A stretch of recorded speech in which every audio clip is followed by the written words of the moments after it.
투자텔미 시간 이어가겠습니다. 모처럼 시장에서 종목들이 사이좋게 다 같이 오르고 있는데요. 시장에 알려진 종목들 외에 찾기 힘든 이벤트와 모멘텀들까지 제가 텔레그램북에서 열심히 또 찾아왔습니다. 첫 번째 키워드는 D-Day 14일입니다. 시간이 약 2주 정도 남은 빅 이벤트가 있습니다. 바이오 헬스케어 쪽 얘기인데 잠시 후에 확인해 보시고요. 지금 미국뿐만 아니라 러시아까지 가세를 하면서 이쪽 건설 확대는 앞으로 쭉 계속될 것으로 보입니다. 오늘 나온 기사들 제가 다 모아서 보여드릴게요. 마지막으로는 미국 정책 덕분에 그리고 미국 전기차 스타트업 덕분에 오늘 시장에서 또 큰 관심을 받고 있는 종목이 있습니다. 종목뿐만 아니라 이쪽 섹터와 산업의 흐름까지 마지막으로 다 짚어보겠습니다. 첫 번째 내용 함께 보시죠. 네, 오늘 나온 외신 기사를 참고해서 허혜민 애널리스트의 방에서 이제 관련된 내용을 찾을 수가 있었습니다. 비만 치료제로 잘 알려져 있는 노보노디스크의 세마글로타이가 이제 알츠하이머병 치료제 후보로 시험대에 올랐습니다. 효과를 평가하기 위한 대규모 3상 임상시험 결과 발표를 앞으로 이제 2주 정도가량 남겨두고 있는데요. 먼저 이번 임상시험의 구체적인 구조와 배경에 대해서 말씀을 드리겠습니다. 노보노디스크는 이번 알츠하이머 임상 프로그램을 이보크 플러스라는 이름으로 진행을 했습니다. 일단은 그 규모 자체가 상당히 컸던 걸로 확인이 되고 있는데요. 각 시험마다 총 1,840명 그리고 총 3,600명 이상이 참여하고 환자군도 비만, 당뇨 여부와 관계없이 꽤 명확하게 진행이 된 것으로 확인이 되고 있습니다.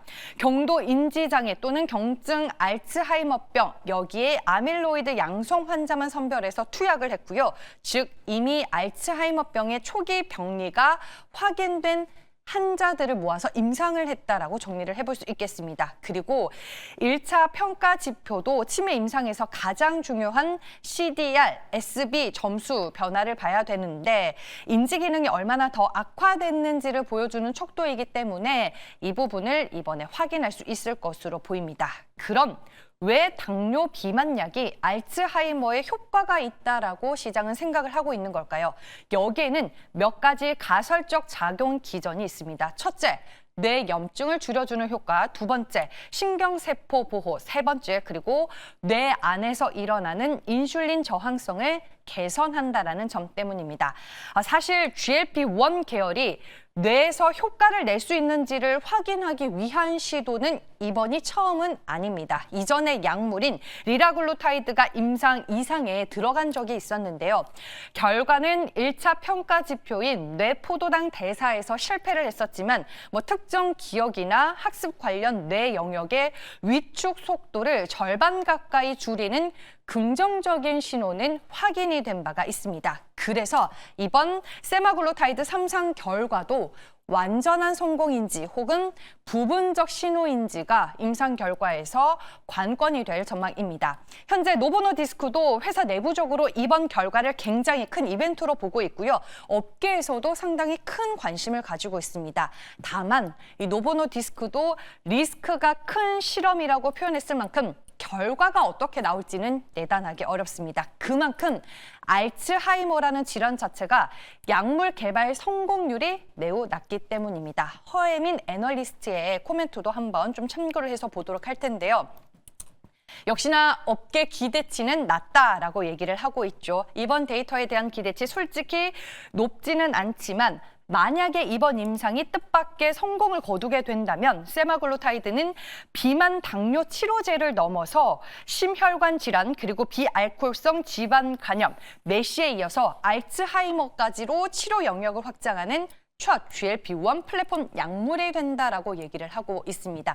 얘기만 들어보면 이제 전체적으로 비만 치료제의 호재가 될 만한 뉴스이고요. 하지만 최고 직접적인 수혜주로는 D&D 파마텍이 꼽히고 있습니다. 왜냐하면 GLP-1 기반의 뇌질환 치료제를 개발하고 있는 회사가 D&D 파마텍이고요. 이 회사가 현재 국내에서는 유일하다라는 평가를 받고 있습니다. 지금 무상증자 효과가 지속이 되고 있죠. 새로 배정이 된 신주가 실제로 계좌에 입고가 돼서 거래가 되는 날이 12월 5일이라는 점 여러분들 참고해서 알아두시길 바라겠고요. 일단 앞서서 언급드렸던 썼던 노보노디스크의 알츠하이머 임상 3상 결과 2주 내로 성공인지 실패인지 우리는 확인을 해볼 수 있을 것 같습니다.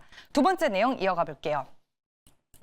원전 쪽 얘기입니다. 일단 간밤 미장에서 뉴스케일 파워, 오클로 등 원전 관련주들이 강했고요. 미국 원전 영향 외에 오늘 또 다른 이유는 없을까라는 의문을 가지고 열심히 텔레방을 찾아본 결과 몇 개의 기사를 제가 찾을 수가 있었습니다. 먼저 첫 번째 기사는 이거인데요. 최근에 생성형 AI와 데이터 센터가 폭발적으로 늘어나면서 미국의 전력 수요가 수십 년 만에 다시 급증세로 돌아섰다라는 걸 기사에서는 얘기를 하고 있습니다. 딜로이트 분석에 따르면 2035년까지 데이터 센터 전력 소비가 현재의 약 5배, 무려 176기가와트 수준까지 늘어날 것으로 전망이 되고 있습니다. 이렇게 수요가 급증하자 미국에서는 어떤 에너지원으로 이 수요를 버틸 것인가가 가장 중요한 이슈가 됐고 그 해법으로 다시 떠오른 것이 바로 원자력입니다. 이런 상황에서 미국 정부는 올해 들어서 원전을 국가전략 산업으로 재지정을 했죠. 그 영향으로 미국 에너지부는 20억 달러 규모의 인프라 투자 계획을 발표해서 기존 원전의 디지털 업그레이드와 차세대 원자로 실증까지 동시에 추진을 하고 있고 백악관도 원전을 AI 그리고 데이터 센터 전력 공급의 핵심 청정 에너지로 공식 지정을 했습니다. 여기까지는 새로운 뉴스라기보다는 그동안 지속적으로 부각이 됐었던 원전의 중요성이 다시 한번 강조됐다. 이런 느낌이 강하고요. 다른 텔레방으로 이동을 해서 기사를 보면은 여기에 이제 갑자기 푸틴 대통령이 러시아 내의 데이터 센터들의 전력 사용량이 이번 10년 동안 3배 이상 급증했기 때문에 국가가 원자력 발전소를 더 건설할 것이라고 발표했다라는 기사를 또 만나볼 수가 있습니다. 앞으로 20년 안에 러시아 전국에 38개의 원자력 발전소를 건설할 예정이라고 하고요. 그곳의 발전 용량은 현재 러시아 핵 발전량 전부와 맞먹는 정도에 이를 것이다라고 푸틴 대통령은 언급을 했습니다. 그리고 마지막 기사가 하나가 더 있습니다. 이거는 블룸버그 외신 통신인데요. 내용은 미국 정부가 일본과의 무역 협정으로 받은 돈을 활용해서 직접 원전을 짓겠다라고 얘기를 하고 있습니다.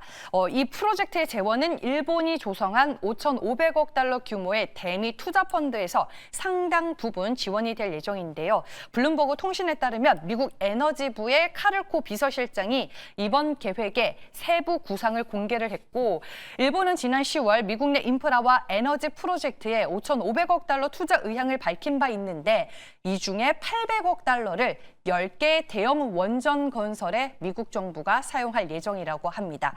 또 무역협정 팩트시트에 따르면 일본 정부는 뉴스케일 프로젝트에 250억 달러 규모의 투자를 확정한 바 있습니다. 그리고 미국 원전 시장은 원래 민간이 주도하는 시장인데 정부가 이렇게 나서서 추가로 원전을 짓는 것은 상당히 이례적인 사항이라고 볼 수 있다고 합니다. 미국과 일본의 원전 투자와 협력 확대는 한국에게도 글로벌 원전 시장 참여 그리고 수주 확대라는 기회를 열어줄 수 있는 긍정적인 뉴스라는 생각이 들어서 제가 이 세 번째 기사까지 여러분들과 같이 체크를 해봤고요. 오늘 또 원전주들 강하니까 대표적인 종목들 살펴보도록 하겠습니다. 딱 일주일 만에 다시 투자텔미에서 원전 관련주들의 주가를 보는 것 같습니다. 일단 오늘 대장은 BHI네요. 10% 넘게 오르면서 두 자릿수의 강세 흐름 홀로 유지를 하고 있고요. 그 외에 두산 에너빌리티, 한전기술 그리고 우진이 나란히 3에서 8%대 동반 강세 흐름을 연출하는 하루입니다. 마지막 내용입니다. 네, 오늘 또 삼성 SDI 벤더 업체 중에 하나인 신흥 SEC가 미국 ESS 시장 확대 대표적인 수혜주로 거론이 되고 있습니다. 뭐니 해도 ESS 모멘텀은 지금 2차 전지 그리고 배터리 쪽에서 가장 핵심 키워드가 되고 있고요. 최근에 중국 쪽 탄산 리튬 가격도 심상치 않게 강세가 이어지고 있다라고 제가 투자텔미에서 언급드리고 있는데 마지막으로 그 부분까지 보여드리겠습니다. 일단 오늘 나온 리포트를 보니까요. 신흥 SEC 이번 3분기에 실적 좋았습니다. 매출은 약 1,002억 원, 영업이익은 279억 원으로 전년 대비 각각 9%, 102% 성장을 했습니다. 구조조정 효과가 본격적으로 반영이 되면서 수익성이 눈에 띄게 개선된 것으로 확인이 되고 있습니다. 최근에 가장 빠르게 성장하고 있는 분야는 데이터 센터용 배터리에 들어가는 원통형 CID 제품입니다. 지난 2년 동안 매출이 무려 44% 증가했고 생산 라인도 완전 자동화되면서 원가 절감과 품질 개선이 동시에 진행이 되고 있습니다. 그리고 2026년 내년에는 미국 법인 매출이 5천억 원을 넘어서면서 본격적인 턴어라운드가 또 전망이 되고 있습니다. 미국 스타트업 전기차 업체의 신규 ESS 라인 공급 계약이 예정이 되어 있어서 향후 수주가 실적으로 이어질 가능성도 높습니다. 그리고 내년부터 이제 개발 중인 LFP용 신규 CID 제품이 출시가 될 예정인데다 일부는 지금 4분기부터 대량 양산이 시작될 것으로 예상이 되고 있고요. 밸류 같은 경우에도 현재 동종 업계 대비해서 저평가 구간이다라는 코멘트 리포트에서 확인을 할 수 있었습니다. 일단 글로벌 ESS 시장의 성장세가 이어지는 만큼 신흥 SEC와 더불어서 배터리 보호 부품을 공급하는 벤더들의 수혜폭도 커질 것으로 전망이 되고 있습니다. 네, 마지막으로 탄산리튬 가격도 짧게만 보여드릴게요. 네, 결국에는 10만 위안 넘어섰습니다. 최근에 많이 올랐다라고 생각을 했는데 월봉으로 보면 이제야 꼬리를 들고 있다라는 한투증권의 정정영 애널의 코멘트도 확인할 수 있었습니다. 네, 신흥 SEC와 삼성 SDI의 주가 흐름 같이 보도록 할게요. 네, 신흥 SEC 오늘 급등 흐름 펼쳐지고 있고요. 삼성 SDI도 2%대로 동반 상승 흐름 연출이 되고 있습니다. 세 가지 이슈들 모두 만나봤고요. 이제 MBN골드 최현동 매니저 만나보겠습니다. 매니저님 안녕하세요. 네, 안녕하십니까. 최현동 매니저입니다. 네, 오늘 시장에서 어떤 뉴스 중요하게 보셨을까요? 네, 저는 최근에 이 중국과 일본의 무역 전쟁 좀 커지기 시작하면서 지금 국내에서도 관련주가 좀 반사 이익을 올라서고 있는데 그 부분을 좀 한번 설명을 좀 드리고 또 우리가 좀 관심 가져야 될 종목을 좀 말씀을 좀 드려보겠습니다. 일단 이제 한일령이라는 이야기가 나왔죠. 이미 중국 같은 경우는 장민에게 일본 여행과 유학 자제령을 좀 내렸고 일본 영화 상영을 잠정 중단하는 그런 내용까지 나오기 시작했습니다. 그래서 어떻게 보면 우리가 한한령이라고 했던 부분이 지금 일본에게 좀 가고 있고 그게 이제 어떻게 보면은 새로운 이번 총리의 어떤 발언에서 시작이 됐던 거였죠. 중국 같은 경우는 이제 대만을 하나로 봐서 하나의 중국 상당히 예민하게 그걸 생각하고 있는데 그 부분을 건드렸던 겁니다. 그런데 이런 한일령에 더해서 오늘 나온 이야기를 보게 되면 이제 일본의 수산물 수입 중단을 공식 통보했고 수산물뿐만이 아니라 이 화장품까지 제재 검토 중에 있다.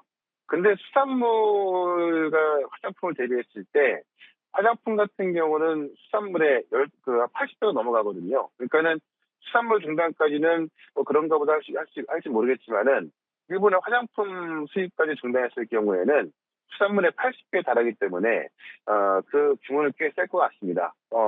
그런 와중에 이제 어떤 일본에 대한 여행 자제령까지 내려졌기 때문에 지금 중국인들이 가까운 나라로 여행 갈 때 일본 대신 한국으로 몰려오고 있거든요. 지난 15일과 16일에 중국에서 가장 인기 있는 해외 여행지를 또 한번 조사해봤더니 또 한국으로 나왔습니다. 그러니까 그동안 그 인기 여행지 1등 일본이었던 건데 이번에 그 일본이 내려가면서 한국에 올라온 거거든요. 그러다 보니까 어떻게 보면은 이 어떤 중일 무역 전쟁이 단기간에 그칠 것 같지는 않고 상당 기간 지속될 거로 본다고 한다면은 그 반사 이익을 꽤 오랫동안 누릴 수 있을 것 같습니다. 네, 그런 관점에 있어서 실제 최근에도 시장이 굉장히 좀 좋아지고 있던 종목인데요. 이런 한일령에 의해서 더 좋아질 수 있는 그런 종목을 하나 또 말씀을 좀 드려보도록 하겠습니다. 네, 뭐 화장품, 여행, 호텔 많은 관련주들이 부각이 되고 있는데 그 안에서 어떤 종목을 볼까요? 네, 저는 좀 호텔 쪽을 보는 게 좋을 것 같은데 지금 가격이 22,100원인데요. 롯데 관광개발을 말씀을 좀 드려보겠습니다. 일단 그랜드 하이트 제주를 좀 운영하고 있죠. 그래서 이 복합 리조트를 중심으로 이런 그 호텔을 운영하는 기업이다라고 보시면 될 것 같고요. 지금 제주 그 그랜드 하이트를 좀 보게 되면은 객실 규모가 1,600개입니다. 국내 최대고요. 여기에 38개의 레스토랑, 바, 뭐 쇼핑시설, 뭐 이런 것들이 있고 가장 중요한 게 이제 외국인 전용 카지노를 보유하고 있는데 이 외국인 전용 카지노 같은 경우는 중국이나 일본, 동남아 VIP국이 중심으로 위치를 하고 있습니다. 그러다 보니까 여기에 만약에 이 외국인 전용 카지노 매출이 늘어난다고 한다면은 지금 외국인 관광객이 많이 온다는 얘기인데 최근에 세계분기 실적 발표한 걸 보게 되면 계속해서 이 서프라이즈가 나오고 있거든요. 그러니까 1,600 객실 중에서 이 카지노 고객한테는 이 컴프를 제공해서 이제 호텔을 쓰게 하는데요. 1,600객실 중에서 1분기에 이 카지노 고객이 쓰는 비율이 31%고 2분기에는 42%, 3분기에는 49%로 가파르게 상승하고 있습니다. 그러니까 방문객 수, 드랍액, 매출액 모두 상승하면서 이 카지노 이용객이 늘고 있다는 이야기인데 여기에 지금 어떻게 보면은 한일령까지 더해져서 이 카지노 매출이 또 폭발적으로 증가할 수가 있겠죠. 그러다 보니까는 원래부터도 실적이 좋아서 올라왔던 부분인데 이 한일령으로 인해서 더 좋아질 수 있다라고 좀 보시면 될 것 같고요. 이런 어떤 실적 상승 속도로 봤을 때 한 2년 정도를 그냥 보수적으로 추정을 해봐도 순이익이 2천억은 넘을 텐데 지금 시가총액이 2조도 안 된다는 얘기입니다. 그만큼 저평가 받고 있다는 이야기고 어떤 실적이 더 사양되는 점을 감안한다고 하면은 지금 자리에서도 더 올라갈 수 있겠다 말씀드리겠고 특히나 이제 올 하반기까지 봤을 때 이 CB 물량 전환적이 있었거든요. 근데 그런 것들이 다 해소가 됐기 때문에 이 오버햄까지 소화가 되면서 주가도 좀 가볍게 올라갈 수 있다라고 말씀드리면서 일단 목표 주가는 26,000원까지 말씀드리고요. 손절가는 19,000원으로 대응을 해보도록 하겠습니다. 네, 알겠습니다. 마지막으로 알테오젠 리뷰도 부탁드릴게요. 네, 알테오젠 제가 꾸준히 말씀을 드리고 있는데요. 지금 미국에서 키트루다 SC 품목 허가 받은 가운데 오늘 유럽 내에서 더 큰 저응증 33개에 대해서 또 확대가 나왔죠. 알테오젠은 인대 시작이라 보고 있고요. 아마 지금 ABL 바이오 다음에 나올 수 있는 기술 이전이 나올 수 있는 그런 기업을 찾고 있는데 지금 알테오젠이 연말까지 2개 정도 할 수 있다고 계속해서 이제 보도를 하고 있었거든요. 제일 가장 유력한 후보 같고 엊그제 말씀드렸던 지금 보로노이도 급등하고 있는데요. 이 보로노이, 알테오젠, 일동제약 이런 바이오 기업들 급등하는 이유를 제가 오늘도 저희 네이버 밴드에 올려놨거든요. 그래서 네이버에서 최현덕 무료 주식 밴드로 검색해 보시면 올 수 있으니까는 오늘 관련된 올려놨으니까 좀 보시면 좋을 것 같고요. 저는 또 내일 이 시간에 다시 뵙도록 하겠습니다. 고맙습니다.